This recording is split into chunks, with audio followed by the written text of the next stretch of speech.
Hello, my dear student. Look at here. My dear student, real number. Real number. It's a very important exercise. The first exercise of 10th standard. Look at these questions. इन question को अच्छी तरह देखिए और समझिए. Real number my dear students not difficult topic but it's easy one. तो जितने भी इसके क्वेश्चन आएंगे आप इजीली उनमें नंबर गेन कर पाओगे. थोड़ा सा अटेम्प्ट करना है बस. Look at it. Find HCF and LCM. HCF और एलसीएम पर बेस्ड कोई ना क्वेश्चन तो आएगा ही आएगा. किस फॉर्म में किस तरीके से. Look at it. HCF and LCM of two numbers. Find माने निकालना है. नंबर माय डियर स्टूडेंट्स आपके पास है 414 और सेकंड नंबर है 506.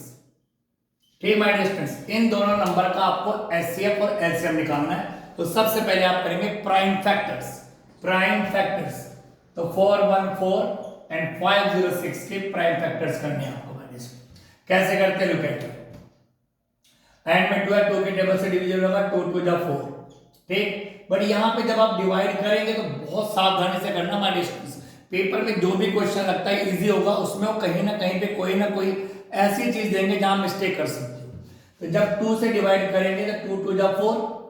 ऊपर से 1 आया लेकिन 1 2 से छोटा है इसलिए हमें 4 भी लेना पड़ेगा. एक साथ 2 डिजिट लेंगे तो 0 लगाना पड़ेगा. 2 7 जा 14. ठीक. अब माय डियर स्टूडेंट्स किसकी टेबल से कटेगा. ये कटेगा 3 की टेबल से. 3 6 जा 18, 3 9 जा 27. फिर 3 की टेबल से 3 2 जा 6, 3 3 जा 9. 23 तो प्राइम नंबर है तो अपनी टेबल से ही कटेगा. तो लीजिए इसके फैक्टर्स आ गए. 2 की पावर 1, 3 की पावर 2 एंड 23 की पावर 1. इनके जो एक्सपोनेंट्स है 2 1 टाइम है, 2 की पावर 1 3 2 टाइम है, 3 की पावर 2 ऊपर लिख दिया. सिमिलरली इधर इसके भी आप प्राइम फैक्टर्स करेंगे. कैसे करेंगे. Look at it. 2 की टेबल से इसको डिवाइड कीजिए. 2 2 जा 4, 2 5 जा 10, 2 3 जा 6, 2 53. 11 की टेबल से डिविजिबल. 11 2 जा 22, 11 3 जा 33. और 23 तो प्राइम नंबर ही है. 23 1 जा. तो इसके फैक्टर आ गए 3 प्राइम फैक्टर्स. 2 की पावर 1, 11 की पावर 1 एंड 23 की पावर 1. ये एक्सपोनेंट्स के लिए. अब माय डियर स्टूडेंट निकालना है एचसीएफ और एलसीएफ. ठीक my dear student look at it. HCF क्या है इसका देखिए. हाईएस्ट कॉमन फैक्टर जो दोनों में कॉमन हो. कॉमन जो दोनों में कॉमन हो, दोनों में अवेलेबल हो. तो 2 की पावर 1 इसमें, 2 की पावर 1 इसमें, तो 2 की पावर 1 तो हो गया एक. 3 की पावर 2 इसमें, 3 इसमें है ही नहीं. 23 की पावर 1, 23 के बाद 23 की पावर 1, ये हो गया 46. तो माय डियर स्टूडेंट एचसीएफ का आ गया 46. अब एलसीएम कैसे निकालते हैं. Least common multiple. मल्टीपल यानी ये एक ऐसा नंबर है जो इन सब से डिविजिबल है. ये मल्टीपल है यानी 23 से भी डिविजिबल है, 11 से भी डिविजिबल है. तो एक बड़ी वैल्यू आती है. तो एलसीएम निकालने के लिए क्या करते हैं, क्योंकि सबसे डिविजिबल होगा, ये मल्टीपल है तो सारे फैक्टर लेंगे. ठीक. अगर कोई फैक्टर 2 टाइम है तो उसकी बड़ी पावर लेंगे. अब सिस्टमेटिक कैसे लेते देखो. 2 की पावर 1, 2 की पावर 1 तो 2 की पावर 1 ही आएगा. 3 की पावर 2 और तो यहाँ कोई है नहीं तो 3 का स्क्वायर ही आएगा. उसके बाद 11 तो 11 आएगा और कोई है ही नहीं. 23 की पावर 1, 23 की पावर 1 तो 23 की पावर 1 ही लेंगे. अब 2 तो 2 रहेगा. 3 3 जा 9 इंटू 11 इंटू 23. जब आप इन सब की माय डियर स्टूडेंट मल्टीप्लाई करेंगे तो आपके पास आएगा 4 5 5 4. तो लीजिए एलसीएम भी आ गया. इसके सामने क्वेश्चन और कर दिया. Find LCM LCM and verify that. बहुत इसी तरह का कोई ना कोई क्वेश्चन आने के चांस है. LCF into LCM equal product of two numbers. क्या इसको वेरीफाई कीजिए. ये जो आपके सामने माय डियर फ्रेंड्स फार्मूला है, इसका बड़ा यूज है. इस फार्मूले का बहुत यूज है. कौन सा फार्मूला है. HCF into LCM equal product of two numbers. Product of two numbers. जिन दो नंबर का आपने एचसीएफ और एलसीएम निकाला है तो उन दोनों की मल्टीप्लाई और उन दोनों नंबर की मल्टीप्लाई हमेशा इक्वल होती है. इसको हमें वेरीफाई करना है. तो एचसीएफ हमने अभी निकाला 46 इंटू एलसीएम हमने अभी फाइंड आउट किया 4 5 5 4. एंड प्रोडक्ट का मतलब होता multiply. Product of two numbers यानी first number into second number. First number क्या है 414 और सेकंड नंबर क्या है 506. अब चेक करना है कि वाकई में जो हमने एलसीएम एलसीएम निकाले हैं वो बिल्कुल करेक्ट है या नहीं है. अगर इन दोनों के मल्टीप्लिकेशन प्रोडक्ट और इन दोनों का मल्टीपल इक्वल आता है तो इट्स ओके, वेरीफाइड हो गया। अब इनका मल्टीप्लिकेशन करेंगे तो माय डियर स्टूडेंट क्या आएगा 209484। इन दोनों की मल्टीप्लाई करेंगे तो 209484 आएगा और इन दोनों की मल्टीप्लाई करेंगे तो 209484 आएगा। तो इट इज वेरीफाइड। इस तरह आप इसको वेरीफाइड भी कर लेंगे। ठीक, तो आई होप यू अंडरस्टूड। इस टाइप का क्वेश्चन बहुत चांस है कि पेपर में आए। Now my dear student look at here, check whether 6 की पावर n can end with the digit 0। कह रहे हैं कि 6 की पावर n, 6 के ऊपर पावर n है और n एक नेचुरल नंबर है, यानी n की वैल्यू 1 हो सकती है, n की वैल्यू 2। तो अगर 6 की पावर n की वैल्यू 1 रखेंगे तो 6 आएगा, 6 की पावर n की वैल्यू 2 रखेंगे 6 6 36 आएगा, 6 की पावर n की वैल्यू 3 रखेंगे तो 6 × 6 × 6 216 आएगा। यानी कहने का मतलब है n में तो 6 ही आ रहा है, 0 नहीं आ रहा है। चेक वेदर 6 बार n can end with the digit 0। क्या n में 0 आ सकता है? तो अगर हम इसी तरह 6 के 4 5 6 करते रहे n की वैल्यू तो 6 ही आएगा n में, तो 0 तो नहीं आने का। ठीक, ये तो हम चेक करके देख रहे हैं कि क्या n में 0 आ पा रहा है नहीं। अगर आगे भी चलाएंगे 0 तो आने का नहीं, क्योंकि 6 के 6 से मल्टीप्लाई करेंगे 36 6 ही आएगा। तो अब इसको करने का तरीका क्या होता है, माइनस लुक एट है, बहुत शॉर्टकट तरीके से करते हैं कि इसके n में 0 आएगा या नहीं आएगा, n की वैल्यू चाहे कुछ भी रखें। तो आप क्या करेंगे 6 के 2 फैक्टर करेंगे, 6 3 2 6, लो 6 के हमने प्राइम फैक्टर्स कर दिए। तो 6 जो डिजिट होगी उसके हमने प्राइम फैक्टर कर दिए। फिर हमें देखना कि उसके जो प्राइम फैक्टर हमने किए हैं उस प्राइम फैक्टर में 2 फैक्टर जरूर होने चाहिए, एक 2 और एक 5। अगर 6 के प्राइम फैक्टर में 2 भी है और 5 भी है फिर तो n में 0 आएगा, क्योंकि 5 2 हो जाएगा 10, 0 तो आएगा। उसके अलावा चाहे कोई फैक्टर हो, लेकिन 2 और 5 का होना बहुत जरूरी है। बट यहाँ पे अगर 6 के फैक्टर करें तो केवल 2 आ रहा है, 5 तो नहीं आ रहा है। तो अगर 2 और 5 दोनों आएंगे तब n में 0 आएगा। अगर 2 या 5 में से कोई एक नहीं है तो फिर 0 नहीं आएगा। तो यहाँ पे क्या केवल 2 है, 5 तो नहीं है, तो n में 0 नहीं आएगा। तो यहाँ पे लिखेंगे आप since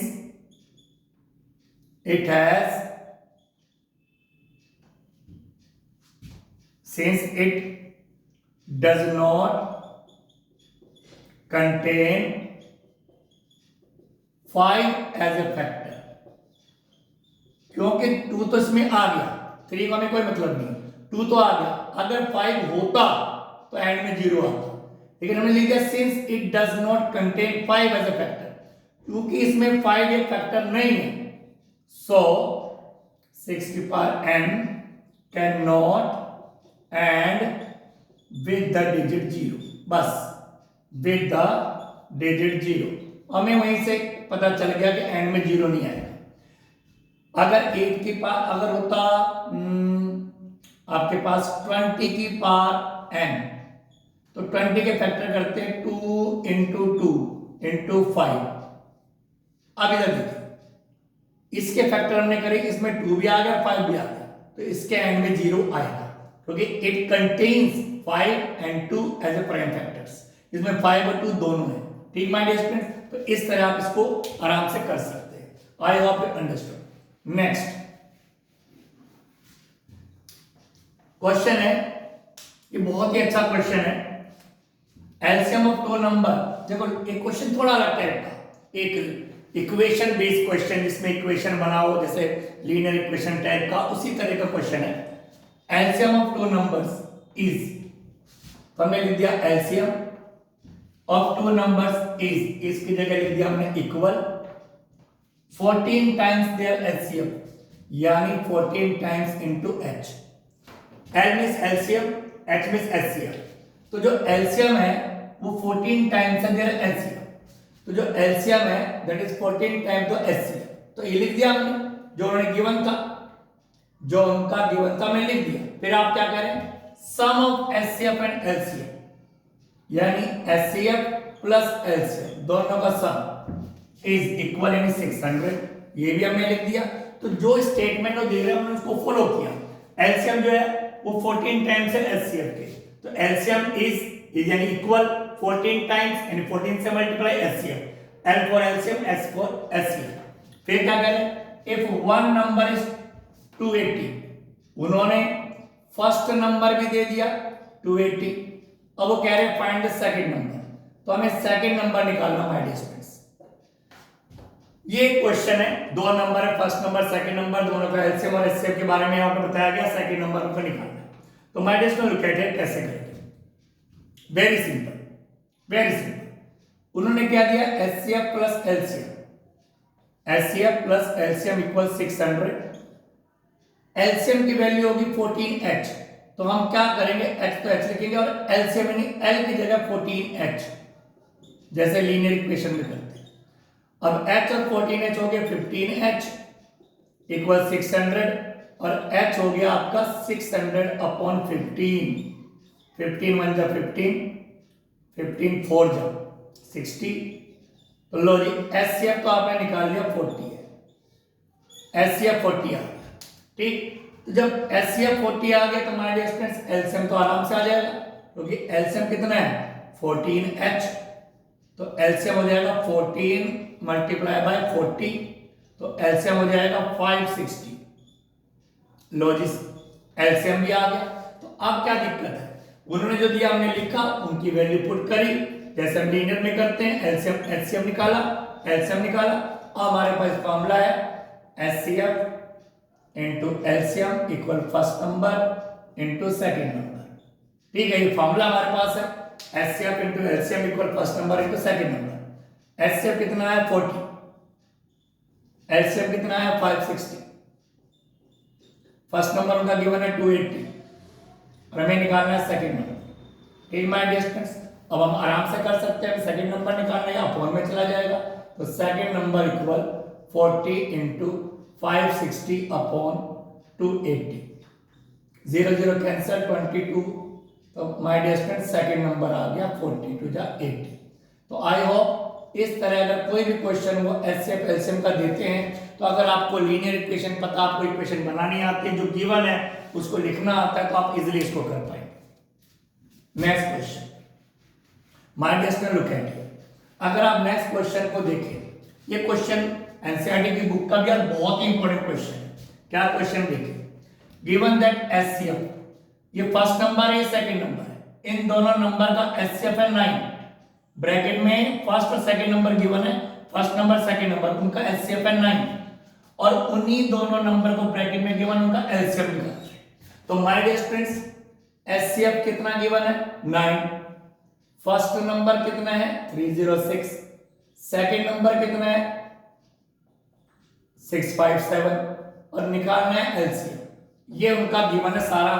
अगर क्वेश्चन को पढ़े तो ये है माय डियर स्टूडेंट्स, हमें एचसीएफ पता, फर्स्ट नंबर सेकंड नंबर, तो फॉर्मूला अप्लाई कर लो, HCF into LCM equal first number into second number, formula apply कर दिया, बस सिंपल, कोई ज्यादा कुछ प्राइम फैक्टर करने की जरूरत नहीं। एचसीएफ कितना 9, एलसीएम हमें निकालना है 306 एंड 657। अब नेचुरल बात है, एलसीएम निकालना 9 अपॉन में चला जाएगा, 306 इनटू 657 अपॉन 9, ठीक माय डियर स्टूडेंट्स। अब 9 से इसको डिवाइड कीजिए, 9 3 जा 27, 9 4 जा 36, इन दोनों की मल्टीप्लाई करेंगे 2 2 3 3 8, एलसीएम आ जाएगा 2 2 3 3 8। तो my dear students I hope you understood this question also. तो आगे 2 2 3 3 8, ये इसका एलसीएम आ चुका है। नाउ नेक्स्ट क्वेश्चन पे चलते हैं my dear students, question number 5। Look at this question. अभी माय डियर क्वेश्चन, ये जो आपको 5 6 7 3 क्वेश्चन नजर आ रहे हैं, ये एमसीक्यू बेस्ड है, बहुत सिंपल है। अब क्या है देखिए question, P and Q are two prime numbers, कह रहे हैं P and Q are two prime numbers, ये प्राइम नंबर्स है, तो प्राइम नंबर्स है तो क्या निकालना है इनका एचसीएफ और एलसीएम। तो इनका एक तो एचसीएफ निकालना हाईएस्ट कॉमन फैक्टर, और एलसीएम निकालना है। छोटा सा क्वेश्चन है, बहुत ही इजी है, लेकिन बच्चे इसमें मिस्टेक कर जाते हैं, इसको तो ढंग से लिखेगा। कह रहे P and Q are two prime numbers, prime number किसे कहते हैं? प्राइम नंबर उसे कहते हैं जिसमें कोई भी डिजिट कॉमन ना हो, ठीक, कुछ भी कॉमन ना हो। आप लोगों से कॉमन तो 1 होता ही है, 1 प्राइम नंबर नहीं है, 1 प्राइम नंबर नहीं है। तो पी एन क्या हुआ? 2 प्राइम नंबर्स। इसका मतलब इनमें 1 के अलावा कुछ भी कॉमन नहीं होगा, ठीक। तो जब दोनों के दोनों प्राइम नंबर्स हैं तो हमें निकालना है इनका एचसीएफ, ठीक। तो एचसीएफ निकालेंगे तो दोनों में कॉमन क्या होगा? 1, क्योंकि 1 तो सब में कॉमन है, दोनों प्राइम नंबर्स है, 1 के अलावा कोई भी डिजिट कॉमन नहीं है, दोनों में कॉमन 1 है, तो एचसीएफ तो 1 आ गया। अब है एलसीएम। भाई एलसीएम क्या होता है? पी भी आएगा और क्यू भी आएगा, जो भी फैक्टर होते हैं वो एलसीएम आएगा। तो अगर आप करने को डिटेलिंग में करेंगे तो पी क्या है? प्राइम नंबर, तो इसके 2 फैक्टर हो गए। क्या हो? क्या है? प्राइम नंबर, इसके भी 2 फैक्टर हो गए, दोनों के फैक्टर कर दिए, क्योंकि प्राइम नंबर के 2 फैक्टर होते हैं, एक तो खुद नंबर और एक 1, एक खुद नंबर एक 1। अब इनमें कॉमन क्या है? कॉमन सर 1 है, तो 1 इन एचसीएफ। अब क्या है? एलसीएम, एलसीएम में सारे फैक्टर लेते हैं, पी भी आएगा, क्यू भी आएगा, 1 भी आएगा, तो हो जाएगा पी क्यू। तो लीजिए माय डियर फ्रेंड, एचसीएफ आ गया 1, एलसीएम आ गया P into Q. I hope you understood. Now my dear friend, look at the next question. Next question क्या है? उन्होंने गिवन है एचसीएफ। एचसीएफ गिवन है a,18 का 2 और एलसीएम गिवन है a,18 का ही 36। अब कह रहे a की वैल्यू फाइंड आउट करो। So simple. देखो my dear students, this is first number, second number, ठीक my dear students, first number, second number. HCF है 2, एलसीएम है 36, first number a, second number 18। Formula लगाइए, HCF into LCM equal first number into second number, ठीक। HCF कितना है? 2, LCM कितना? 36, first number क्या है? a और सेकंड नंबर क्या है? 18। तो क्या निकालना है? a की वैल्यू 18 को अपॉन में लाओ, 2 इंटू 36 अपॉन 18 इक्वल में आ गया a, 18 टू द 36, तो a की वैल्यू माय डिस्टेंस आ गई 4। तो आपने फर्स्ट नंबर 4 निकाल दिया। तो I hope you understood this question answer. Now listen to me, last question my dear students. ये बोर्ड के पेपर में आया हुआ क्वेश्चन है सारे। तो क्या है इस क्वेश्चन में? देखिए ये भी बड़ा अजीब सा क्वेश्चन है। फर्स्ट नंबर a के फैक्टर देके p की पावर 3 एंड q की पावर 4। उसके बाद b के दे दिया आपके p² और q की पावर 3, ठीक माय डियर स्टूडेंट्स। अब दे दिया हमने एचसीएफ दे दिया। किसका एचसीएफ दिया? ए बी का। क्या है एचसीएफ? p की पावर m, q की पावर m, ठीक। और एलसीएम भी दे दिया। क्या है एलसीएम? a और b का, p की पावर r और q की पावर s। तो माय डिस्टेंस पूछा, आराम से देखिए। एक नंबर ये इसके फैक्टर है, दूसरा नंबर इसके फैक्टर है, ये एचसीएफ है इसका, ये एलसीएम है। तो हम अपने आप इसका एचसीएफ और एलसीएम तो आराम से निकाल लेंगे, ठीक। तो एचसीएफ क्या आएगा इसका? जरा गौर से देखना, इसका एचसीएफ हाईएस्ट कॉमन फैक्टर। इनमें कॉमन क्या है? तो मैंने बताया था कॉमन छोटी पावर वाला होता है। यहाँ p³ है, यहाँ p² है, तो एचसीएफ आ गया p², ठीक। यहाँ q के पावर 4 है, यहाँ q के पावर 3, तो एचसीएफ आ गया q की पावर 3, यानी कॉमन आ गया। कॉमन वो होता है जो छोटी पावर वाला होता है, दोनों में कॉमन होना चाहिए, बड़ी पावर वाला कॉमन हो ही नहीं सकता। तो ये एचसीएफ आ गया। इसका मतलब ये है, अगर मैं इस सब के इससे कर एचसीएफ ने ये गिवन है, हमारा ये आया, तो m की वैल्यू आ गई 2, m इक्वल 2, और n की वैल्यू आ गई 3, तो हमने निकाल लिया। क्योंकि उन्होंने एचसीएफ में भी पावर में m और n गिवन था, हमने एचसीएफ निकाला, ये आया, तो m की वैल्यू 2, n की वैल्यू 3। इस तरह एलसीएम, अगर हम एलसीएम निकालते हैं तो माय डियर स्टूडेंट एलसीएम में क्या करते हैं? बड़ी पावर वाली फैक्टर को लेते हैं, बड़ी पावर। यहाँ p की 3 या p² है, तो आ गया p3। यहाँ q के पावर 4 है, q की पावर 3, तो q की पावर 4। और इन्होंने एलसीएम ये दिया है, तो इसका मतलब क्या हुआ? अगर कंपेयर करें तो r की वैल्यू 3 है माय डियर स्टूडेंट्स, और s की वैल्यू 4 है, ठीक है। तो आपके पास सारी वैल्यूज आ गई है, ठीक। अब क्या करना है? उन्होंने क्या पूछा है? उन्होंने पूछा है फाइंड m प्लस n और r प्लस n। कह रहे m प्लस n और ब्रैकेट में r प्लस s, इसकी वैल्यू निकालो। अब हमने चारों वैल्यू निकाल ली है, तो m की वैल्यू 2 एंड प्लस n की वैल्यू 3 ठीक माय डियर फ्रेंड्स, r की वैल्यू 3 प्लस s की वैल्यू 4, 3 और 2 5 और 4 और 3 7, 7 5 और 35, इस 35 इसका आंसर आ गया। तो I hope you understood all this question my dear student. Real number पे और भी वीडियोस हमने बना रखी हैं, इससे पहले भी एक वीडियो है, ये भी एक वीडियो, इसके अलावा वीडियोस हैं। अगर आप इन 2-3 वीडियोस को देखेंगे तो पूरी रियल नंबर आपकी कंप्लीट हो जाएगी। I hope you understood my dear students. If you are watching my these videos, if you are learning something from it, please like it, share it and comment also on it. Thank you very much.